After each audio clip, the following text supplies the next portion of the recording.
हम लोग बहुत देर से कथा संकीर्तन श्रवण कर रहे हैं।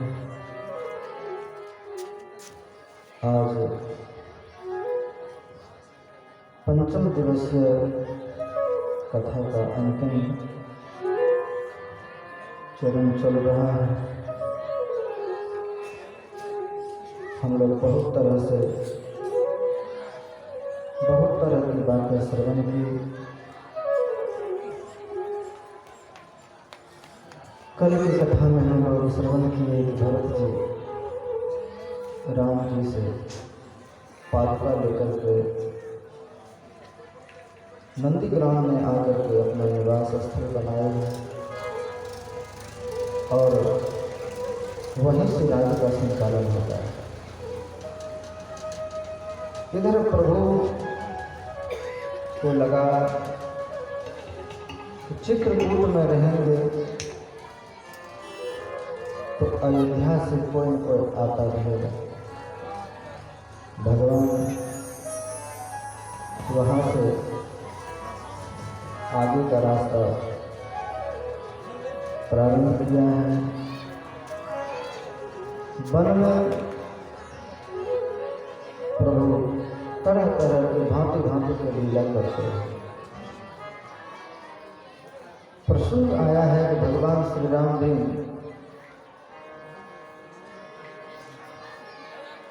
सोवा रास रचने का मन में ठाना था और उस रास में देवलोक से देवी कन्या भी आया करती। अंतिम रास पूर्ण करना था और इंद्र की जो पत्नी थी, इंद्र का जो बेटा था जयंत, उसकी पत्नी, वो सब भी वेश धारण करके प्रभु श्री राम के उस अंतिम रास प्रसंग में प्रवेश करना चाहते थे। और आज प्रभु श्री राम अपने हाथों से कुसुम पुष्प को चुन करके लाते हैं और बहुत सुंदर सुंदर आभूषण बनाते हैं। स्फटिक शिला पर मैया को बैठाकर भगवान सुंदर सुंदर आभूषण से उसके बाल में गजरे लगाते हैं, कानों में, सिर पर, हाथों में बहुत सुंदर सुंदर आभूषण की तरह सजा करके आज प्रभु श्री राम बैठे हैं और लीला करना चाहते हैं। प्रभु को नींद आई और मैया की गोद में सिर रख करके आज प्रभु श्री राम गोद का आनंद विश्राम चाहते हैं। मैया की गोद में कहते हैं जयंत की जो पत्नी यहाँ आते थे और प्रभु श्री राम के स्वरूप का वर्णन जब स्वर्ग में जाकर किया तो जयंत को बहुत बुरा लगा कि मेरी पत्नी किसी अन्य पुरुष का रूप का वर्णन करे, मैं देखना चाहता हूँ कैसा है। बहुत बड़ाई की जयंत की पत्नी। तो जयंत प्रभु श्री राम को जांचने के लिए आए। सुरपति का पुत्र जो था वायस का कौवा का रूप धारण कर 60 चाहत रघुपति बल देखा। रघुपति का बल देखना चाहते हैं और कागा का रूप धारण करके चरण चोंच हाथी भागा। सीता मैया के चरणों में चोंच मार करके भागा। वाल्मीकि जी ने तो सत्य बात लिख दिया कि इतना वो दुर्विचारी है, जैसा बाप वैसा बेटा है। आज मैं सत्संग करने की जगह गया था तो बोला शराब छूटता ही नहीं, रोज 100 रुपया की शराब पी जाता है। तो आप पीते हैं तो बच्चे भी बिगड़ गए, वो भी पीता है। तो बाप पिएगा तो बेटा नहीं पिएगा, चाहे देवता हो कि मनुष्य। ये देवता इंद्र इतना बिगड़ा हुआ है धरती पर क्या नहीं किया। आज उसका बेटा जगत जननी मैया सीता के चरणों में चोट मार करके भाग गया है, विदर्भ कर दिया है। और जब रक्त की धारा फव्वारा निकला प्रभु श्री राम का नींद भंग हुआ, और भंग होते ही प्रभु जगे और जब करके देखा क्या कारण है, चला रघु रघुनायक जाना।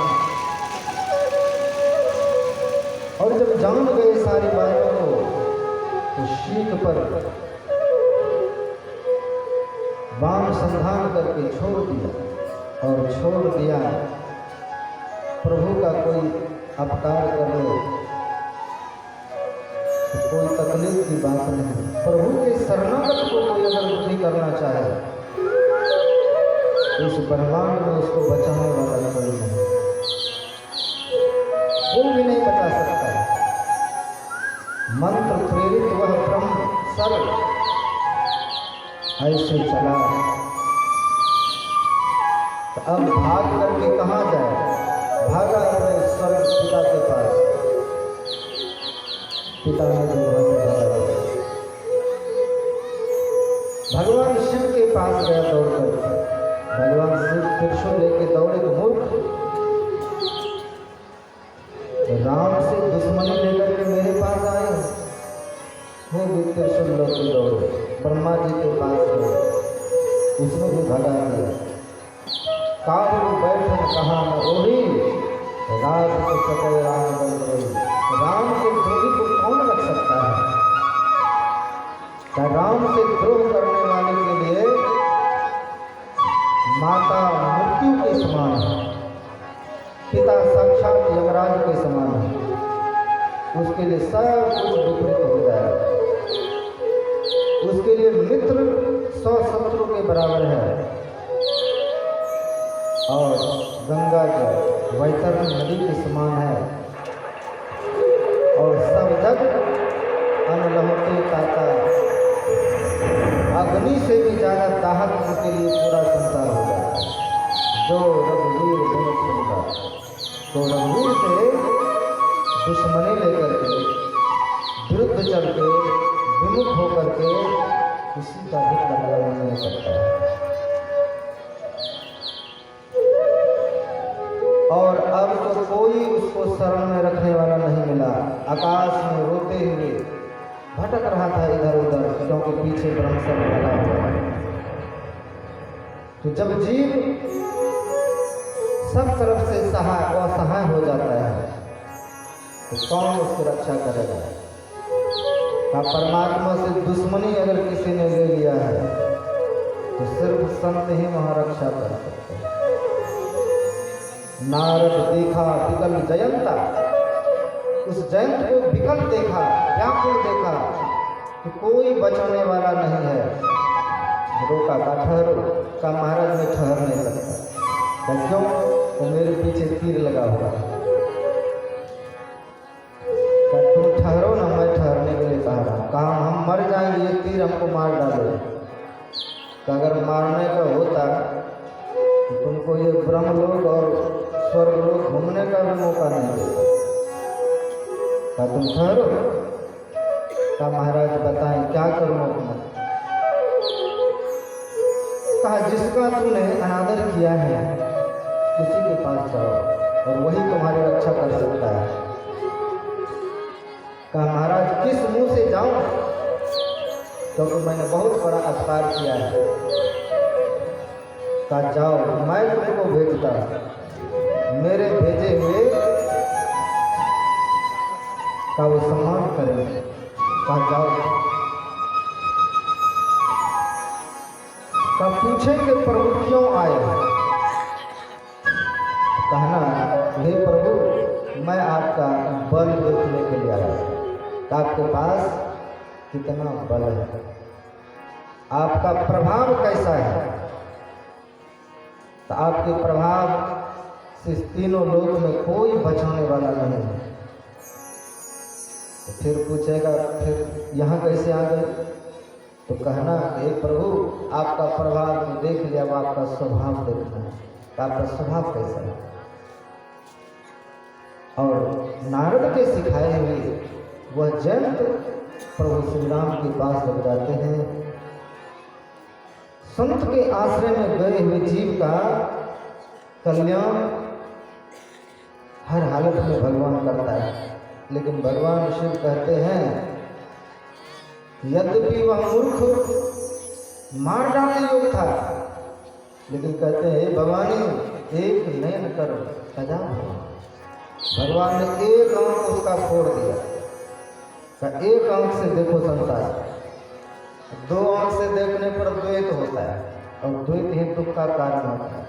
इसलिए कागा के पास अभी भी एक ही आंख का, जिस आंख से तूने अपने बहन को देखा, क्या रास्ते चलते किसी कन्या को देख सकते।